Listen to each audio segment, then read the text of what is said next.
What's happening, guys? It's your girl Mina. Welcome back to my channel, man. You guys already know what it is. First and foremost, big up to everyone in the chat. Wednesday afternoon vibes, if you want to call it that. Hope you're all having a wonderful day. I said Wednesday afternoon, but I'm a disgrace because it could be morning where you're watching. It could be night. I know some of you lot are located in Far East Asia and Australia and them sides, and then obviously America is probably like morning right now. But big up to everyone in the chat. Be sure to hit the like button on your way in. We have a lot of Manchester United news just in the last 24 hours. Of course, if you're on the watch along yesterday, then you know Sir Jim Ratcliffe was officially announced as the newest minority owner of Manchester United. I saw someone actually refer to him as a minority majority owner. I don't even know what the hell that means, but as you know, has come in. I was meant to do this stream last night, but I was so exhausted, and I'm actually glad that I waited. I'm actually glad that I waited as well, because obviously there has been some more news. Sir Jim Ratcliffe has done an interview with Belgian media, so we're going to talk a little bit about that. Reportedly, Manchester United could target Julian Ward as head of recruitment. If you lot know about Liverpool, then you know about Julian Ward. And probably the newest news out of it all is Luke Shaw could be expected to miss the remainder of the season. Big up to everyone in the chat. Be sure to hit the like button if you've got any questions. Listen, send them in, man. Send them in. You guys know what it is. Big up to Austin. Big up Dan. Big up Dana. Austin says, yo, that Dan Juma kit is fresh, and yes, it's morning in the States. It's signed. I don't know if you can see the signature. You can see the signature if I move a little bit to think. It's signed from when I interviewed him about a year ago. Big up to Dan Juma, was nice enough to sign a shirt for me. Been meaning to get it framed. I've got another framed one here that's also signed. That is a match worn. I can't believe I'm saying this. That is a match worn Wigan shirt. One of the 10 games that they won last season in the Championship, that is a match worn. That one there is match worn from one of the 10 games that they won last season before they got relegated. Big up to everyone in the chat. But as mentioned, the newest news as of about 25 minutes ago is that Luke Shaw could be expected to miss the rest of the season. Now, the club haven't officially announced anything, but it's been reported by Chris Wheeler at the Daily Mail. I'd say it's reliable. I would say it's reliable because Erik ten Hag did react a bit. I would say he was a bit pessimistic after the Luton game when he came off. Against Luton, he did say that it's never good if you have to come off midway during a game. So, you know, it could not be good news. But that just leaves me with another concern. Sir Jim just dropped an interview on Man United TV. What? Why is he doing it when I've gone live? Why is he doing it why are Man United TV doing it when I've gone live? Are they having a laugh? It's being reported about Luke Shaw. Sorry, just some extra news. It's being reported that he's going to be out with around about 3-ish months with a bad hamstring injury. So no surgery needed, but the recovery and rehab will be long.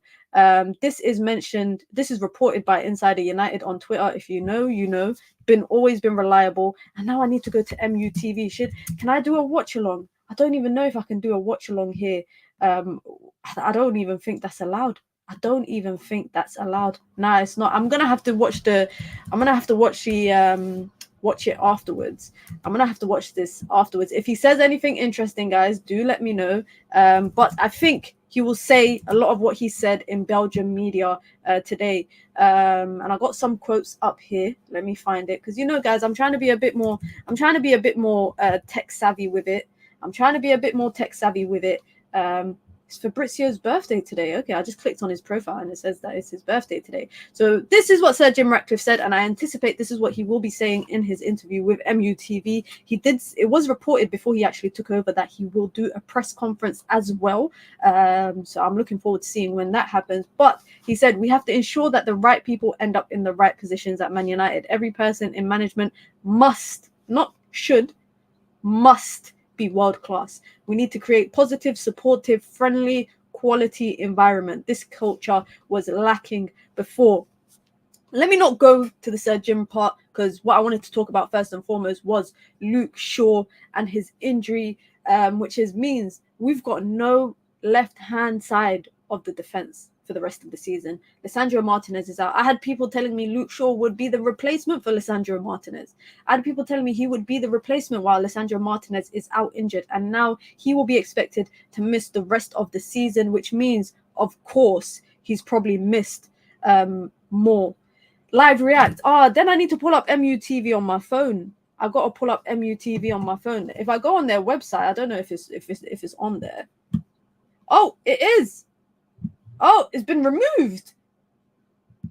What? It's been removed. When I go to click and watch it, it says page not found. When I go to watch it, it's saying page not found. So I don't know if it's me having that issue. Every time I go to watch it, it says error. Did we crash the website? Did we crash the website? Go on the app.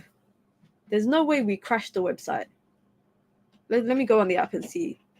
I might as well. This has basically turned into a Sir Jim watch along. This has basically turned into a Sir Jim watch along. I can't see the video, by the way, on MUTV. I can only see the articles. Which I don't mind sharing screen. Oh, here we go. Let's go. So, Jim, we are delighted to say officially welcome to the Manchester. I ain't trying to get done. I ain't trying to get demonetized, guys. I need to put my headphones on. I ain't trying to get demonetized. But to be honest, I don't even need to watch the full video, because you know what I can just do, guys? You know what I can just do? I can just read the article. That's exactly what I can do. I could just read. I prefer to read anyways than to watch. So I could just read the article. I ain't trying to get done with copyright. I ain't trying to get demonetized. None of that stuff. So Jim Ratcliffe has confirmed that he does not see involvement in Manchester United as being driven by money. That's interesting. The British billionaire took over, obviously, 27.7% of the club and was officially approved. This is all the basics about him and all that stuff. Here's what I want to read. This is the interesting part. Here's what Sir Jim Ratcliffe says. He says, yes, I am not interested in the financial aspects of this investment at all. Really, because I make enough money in chemicals and oil and gas. Really, I hear it. And this is what a lot of us were saying. A lot of people were saying, this guy got money already. Why would he want to make money from the club? This is not a financial investment. It's because I'm interested in seeing Manchester United being successful again. It hasn't been successful the last 11 years, but it needs to get back to where it should be, which is at the top of the game. There's a bit about Ineos. Let me see. There's quite a few. Winning is the priority is another thing that he said. Speaking with the same candor, enthusiasm, and honesty as when addressing the club staff recently, he broached a number of key topics, including plans for Old Trafford, a message to supporters, and the declaration that as one of Britain's wealthiest businessmen, he is not invested in Man United to make money. When asked to outline his vision for the club on and off the pitch, the first part of the question was easy. Well, on the pitch, it is really simple. I think the only interest we have is in winning football matches and competing for the Premier League and competing for the Champions League. So that's our only interest in being involved in Manchester United. This is what Manchester United is about. I mean, maybe I'm slightly biased, but I think it's the biggest club in the world. Yeah, of course it is. So it should always be competing for the league title and for Champions League titles, always, he added. So that's how we have to measure ourselves. This is very interesting. He's saying all the stuff. He's saying all the right stuff. And to be honest, he's been acting on it as well, because we're going to talk about that. We're going to talk about Dan Ashworth. We're going to talk about Jason Wilcox. We're going to talk about reportedly Manchester United looking to target Julian Ward. And we're obviously going to talk about, I think the biggest part because I'm going to come back to it, about Luke Shaw. And it kind of goes into the segue of recruitment for the summer, is that Manchester United, again, are restricted with FFP for the summer.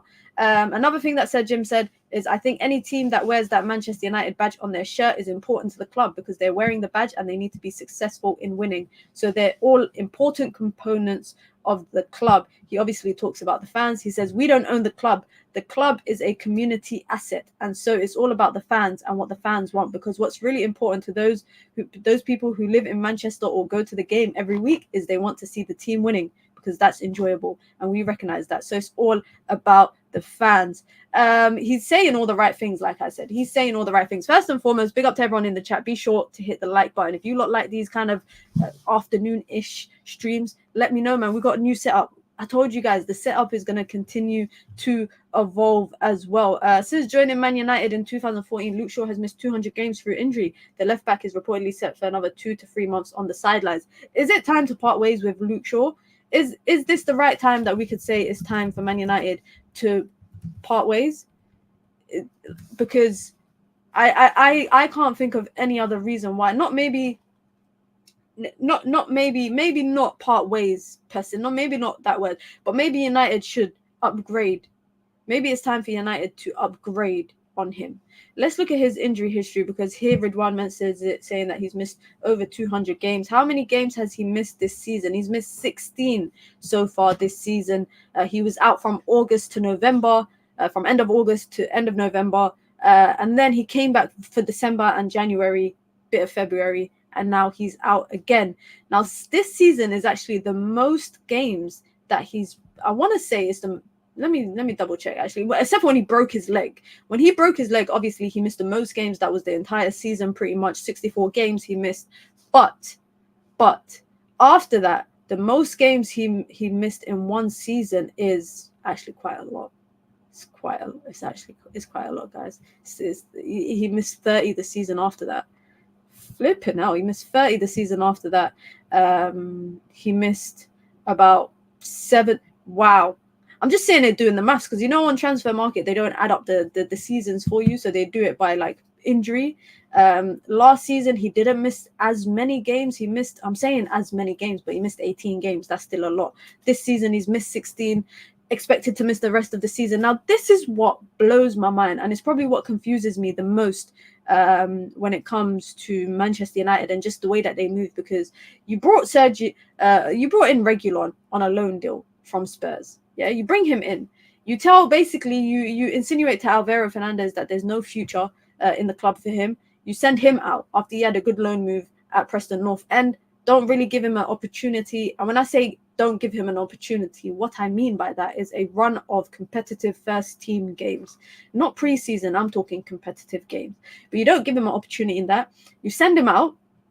Malacia is nowhere to be found for the entire season. I genuinely can't remember. I think he's hidden. I think they've locked him in a bunker in Carrington or something. But Malacia is nowhere to be seen. And that just leaves Diogo Dalot as the only fit fullback at Manchester United right now. That's 2 fullback positions that Manchester United have, and there's only 1 fullback to play there. Meaning, we're going to see a Lindelof, we're going to see an Amrabat. I'm not sure when Aaron Wan-Bissaka will be back from injury, but that means that Lindelof and Sufyan Amrabat, 2 players, will be playing out of position. And please, guys, I don't want to hear it. I don't want to hear anyone say Anthony at left back. I don't want to hear it. I don't want to hear it. Yeah, because Anthony is not a left back. I don't care what anybody says. I don't care how badly we think he is as a winger. He is not a left back. But that means it leaves 1 player in that traditional role, meaning whoever plays left back, whoever plays right back will be playing out of position. Now, I just don't understand. What I don't understand is why United sent Reguilon back. Now, was it because there was anticipation that Luke Shaw would remain fit for the rest of the season? Was it because he wasn't doing well? Because I know he had injury problems as well. I know he had injury problems as well, Reguilon. What was it that made United send him back, that thought, you know what? Because do you know how bad your loan spell has to be, where all your Man United's left backs are all injured, but they're still sending you back? And then on his debut for Brentford, he got an assist. And I don't think he even had a run of games. Now, my question lies with Luke Shaw. My question lies with, Erik ten Hag. Now, Erik ten Hag, he has a habit. Erik ten Hag as a manager, he has a tendency when it comes to players returning from injury. When it came to Kobbie Mainoo, he implied that he was easing Kobbie Mainoo back into the starting lineup. Which is why we saw runs of games where Kobbie would play at 90, then he wouldn't play again. Whereas with Luke Shaw came back from what injury did he have recently that he came back from? It was a muscle injury. Luke Shaw came back from his muscle injury straight, played 5-6 games in a row straight. Some of them was at centre back. Some of them were at centre back position, but some of them were also at left back. And I know Erik ten Hag has mentioned in the past that he would prefer to play Luke Shaw, or he wants to ease Luke Shaw into that left centre back role, mainly because it requires him to run up and down the pitch less, which I think is a way of safeguarding him from his injuries, because playing that centre back means you're running a lot less than you are as a fullback, because fullback you're expected up and down the pitch. So I understand that. But if he had just come back from a muscle injury, why did we play him so much? This is a player that we know has been having injury issues. This is a player that we know has been having injury issues. So why did we play him consistently from when he came? He came back 3 months out. He spent 3 months out for a muscle injury, and then was consistently played again and again and again. Now, what the article says by Chris Wheeler, I think actually Insider United was the first person to report it on Twitter, followed by the Daily Mail, has said,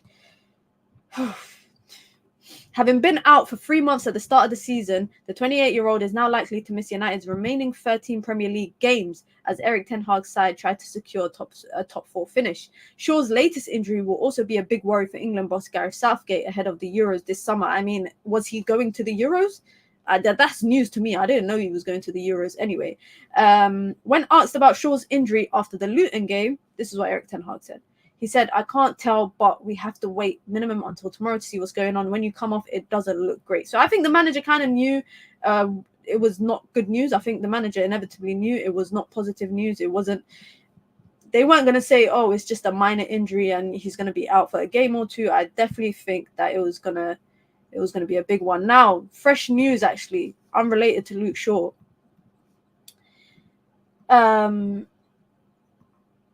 It's actually a fresh article. It's a fresh is this a fresh interview? No, it's not a fresh interview. But Adam Carrington from The Athletic has just posted within the last 10 minutes, has said Manchester United will make a fresh decision on Mason Greenwood, says Sir Jim Ratcliffe when asked. Yeah, he's gonna have the decision basically. When asked if a fresh decision on Greenwood would be made now his minority stake in the club has been confirmed, Sir Jim Ratcliffe said, "Yes, absolutely. We will make a decision and we will justify it." Following up on that, he went on to say, he's a Manchester United footballer, so we are in charge of football. So the answer is yes, we have to make the decisions. It's quite clear. We have to make the decision. There is no decision that's been made. I'm hearing the word decision a lot. He's on loan, obviously, but he's not the only one. We've got 1 or 2 footballers that we have to deal with and we have to make a decision on. So we will do that. I'm hearing the word decision a lot in this, literally like in 2 paragraphs. It's interesting that he's actually said we have 1 or 2 footballers that we have to deal with. I think that's alluding to Greenwood and Sancho. I think that's the 2 people that it's alluding to. The process will be, this is what he said verbatim, guys. This is word for word from the article just now dropped by The Athletic. It says the process will be to understand the facts, not the hype, and then try and come to a fair decision on the basis of values, which is basically, is he a good guy or not? And answer, could he play sincerely for Manchester United well? And would we be comfortable with it? And would the fans be comfortable with it? So that's what the article is saying. I wonder if they've got a full article right now with Sir Jim Ratcliffe. I'm just going to double check just to make sure anything. Yeah, that's the most recent thing from Adam Carrington. Sir Jim is doing the right thing. What is he meant to do exactly at this stage? I mean, people are saying the bar's on the floor. I've seen people saying that the bar is on the floor. If you've just come through, guys, be sure to hit the like button as always. Erik ten Hag said he doesn't have to run a lot because he's tired of looking at him run. Come on, guys. Come on. No fat slander in the chat, guys. You can criticize footballing, you can criticize injuries, all of that stuff, but be a bit good with it and be a bit respectful with it. Big up to Olumba says, talk is cheap. I ain't buying this PR crap. I mean, is it really PR? is it really PR? Because again, another article that dropped earlier today with The Athletic about Sir Jim Ratcliffe was, obviously it talked a bit about in detail who will be involved in terms of the board with Manchester United. Obviously, the Glazers are still sitting on the board, but Ineos will have a few people sitting on the board as well. And Sir Jim Ratcliffe reportedly has been, he's been, what's it called? He's happy. Sir Jim Ratcliffe is happy with the idea that he will, there's going to be no, quotation mark, this is what the article says, Chinese wall between Ineos and the Glazers, meaning that Sir Jim Ratcliffe has full control of the football club and the footballing aspects of stuff and the decision making and all of that stuff. And he has even gone as far to say that the written agreement of his deal is in the bottom of the drawer, metaphorically, meaning he trusts the Glazers, meaning that he doesn't think that the Glazers will get in his way of anything. He doesn't think the Glazers are going to get in his way of anything. Pretty much, despite him only having, 27.7% overall, he's going to have basically 100% ownership of all the footballing stuff. So Jim Ratcliffe has told BBC Sport he would prefer to build a new stadium for Man United that can also serve the north of England. I've seen him saying, I've seen a reference of recent to it being about the Wembley of the North, which I assume is that. I'm sure that must mean that they want to build a stadium of the capacity of Wembley, but also it makes me think that they want to build a stadium that can be a multi-purpose stadium, because Wembley Stadium is used for everything. Wembley is used for NFL, it's used for concerts, it's used for obviously all the big football games. So this could also be, when they are referring to it as the Wembley of the North, it could also be alluding to the fact that, similar to how Tottenham Hotspur Stadium is used. I mean, Tottenham Hotspurs their stadium has seen more Beyonce concerts than it has seen trophies in the last year or two. So I think when they say that they're gonna be the Wembley of the North, I think that's what they're referencing. I think that's what they're referencing. It'll be very interesting for me, especially for me. It's going to be about FFP. It's going to be about FFP. Especially for this summer, because the most interesting part is that it was reported, I think it was reported yesterday, that Manchester United are going to be on a little tight budget this summer, meaning Sir Jim talking about all these possible outgoings, having to look at one or two players that are on loan. It makes sense because United need to sell, and not only do they need to sell, United need to sell well. United need to sell well. I think a lot of people, I don't know, I've seen a different balance of discourse about a new stadium. I've seen people for it. I've seen people against it. I've seen people want Old Trafford to be refurbished. I've seen people want a new stadium to be built completely. I've literally seen differing arguments, different debates, or different conversations surrounding the idea of the stadium. I've seen that Gary Neville will be part of the consultation, not just for the stadium, but I think the surrounding areas of Old Trafford. And it makes sense because I think he owns the hotel right outside of Old Trafford as well. And he's a businessman. He's got his fingers in multiple pies, different hotels, etc. So it makes sense. It makes sense to have him involved in that capacity. I don't think Gary Neville will be involved in a sporting capacity, a football capacity. I think it's more so for the redevelopment of the areas. I literally think that is all it's for. It's for the redevelopment of the neighbouring areas, the redevelopment of everything around Old Trafford, and basically what Sir Jim Ratcliffe and Ineos plan to do. So they'll consult with him and I think another group of people. The summer transfer window is going to be key because United might not have even a head of recruitment by then. They might still not have a sporting director or a DOF by then. Umar Barada will obviously come in by then. He'll be in, I think, July 1st, as of July 1st.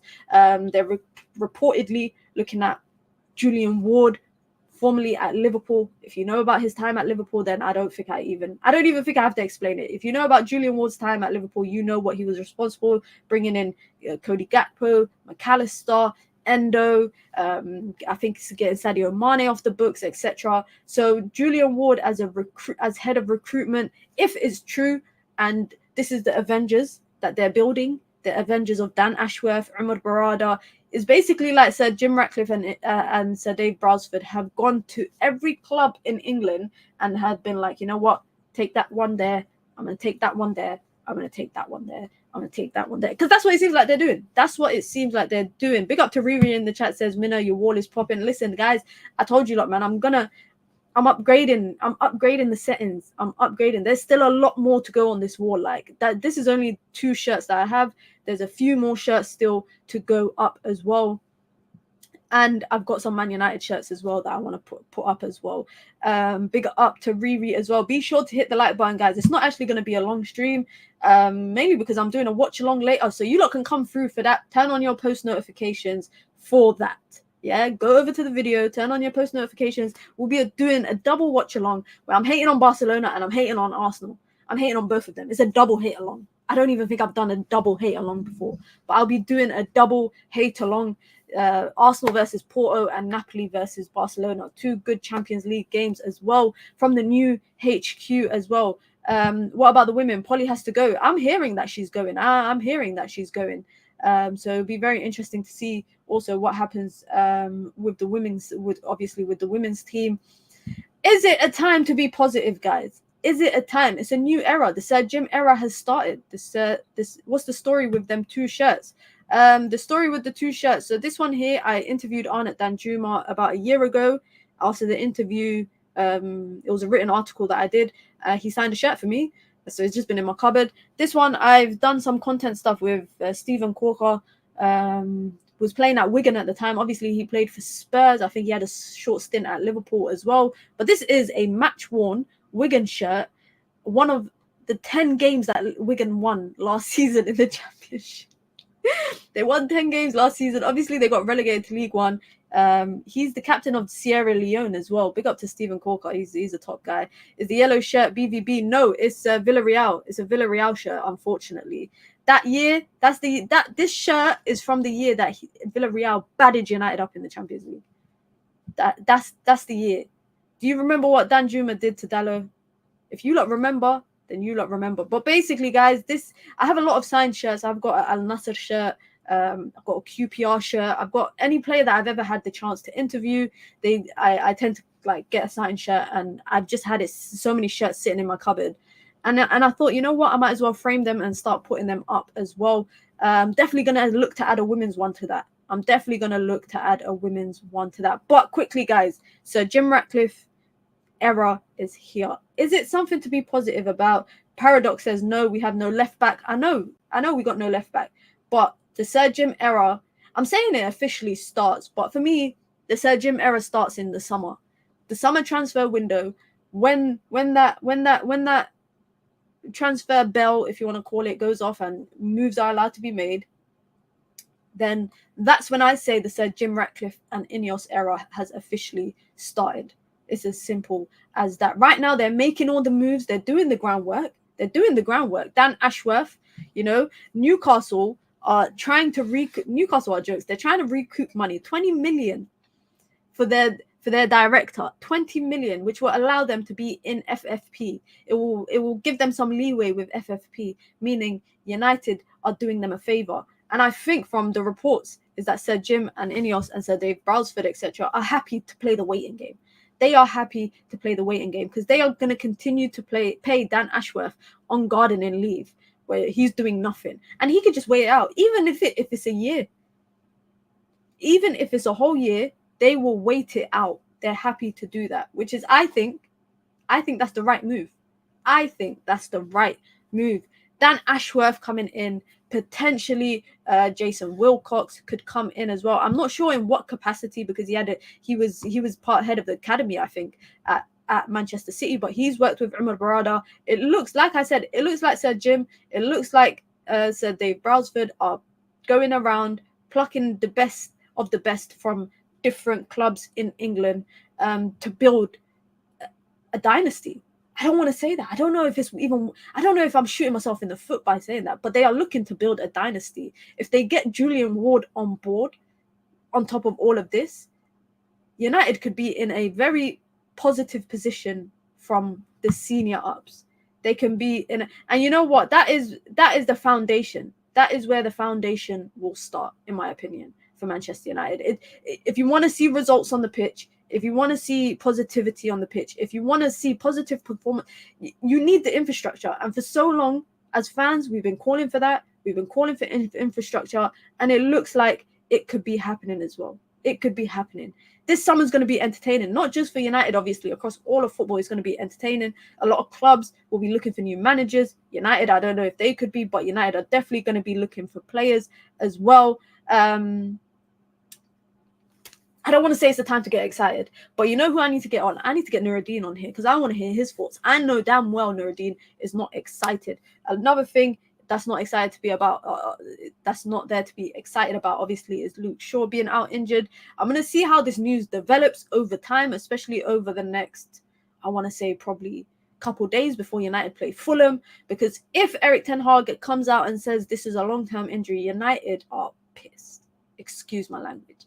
They are pissed. But big up to everyone, man. You guys know what it is. I told you it was going to be a short one, just a quick touch base with the community, chit chat, all of that stuff. I'll be back in about 2.5 hours. 2.5 hours, guys. I will be back. Watch along, double hate along settings, man. You guys know what it is. You guys know what it is. Be sure to come through so we can chit chat and we can hate all together. We can hate on Barcelona. De Jong ain't even gonna start. Imagine that, rejecting United just to sit on the bench. Anyways, let me not start my hating just yet. Let me wait for the hater energy to start later on. Be sure to come through, guys. Be sure to hit the like button. If you guys enjoy these quick kind of 30-minute roundup streams, let me know. I'll try to do it frequently. I'll try to do it every day at 4:30 p.m. if it's something that you guys want. Be sure to hit the like button on your way out. I'm gonna go watch the Sir Jim interview in full, so I know exactly what was said word for word, and I'll see all of you lot later on for the watch along, man. For the hate along, should I call it that? It's a hate along. Big up to everyone. Be sure to hit the like button on your way out. I'll be back later. As always, guys, it's your girl Mina. Peace.